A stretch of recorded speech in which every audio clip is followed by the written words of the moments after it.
Robbie, it's very nice to see you in that chair today, and I certainly hope that you might be elevated to that chair one day, very soon. No,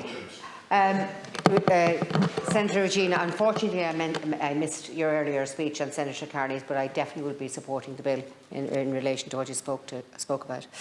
I want to raise the issue of the recent clusters of meningitis and septicaemia in Limerick and Dublin and Galway, which is very concerning. We've had a number of deaths, with cases appearing in young adults as opposed to children under 5, where the infection is usually found. Those with knowledge of meningitis know just how vital it is to catch it at early stages before the infection spreads into the body.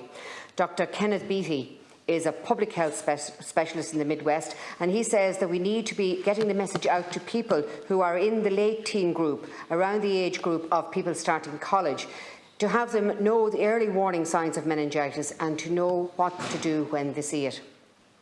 Similar warnings as we are now seeing from the HSE were given back in 2019 as a result of a similar cluster. The articles which have been published in our newspapers over the past week on the topic are extremely informative, and I urge people to read them and know the signs. A sudden high fever, headaches and nausea, or vomiting, confusion, or difficulty concentrating, a sensitivity to light or sleepiness. All of these can point to meningitis, which can be fatal within days or within hours sometimes, without prompt and antibiotic treatment. With something this serious, however, I'm not sure if we can leave it up to individuals to go out of their way seeking information. Is there any chance the HSE or the department running an awareness campaign on this, posters in universities and secondary schools, or run some social media ads? Would the Minister for Health have a conversation with his department or the HSE to this end? Whatever small steps we can take to raise awareness of this serious issue of meningitis and its early warning signs and symptoms, I think would be justified, and I wonder if the Minister would be able to let us know what can be done in this area. Thank you.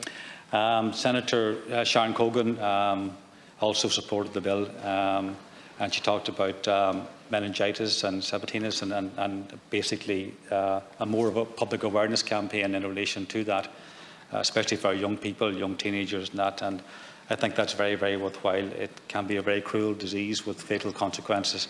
So the more public awareness that's out there in relation to that is to be welcomed, and I certainly will bring your proposals forward to the Minister of Health to try and get a public awareness campaign moving in that regard.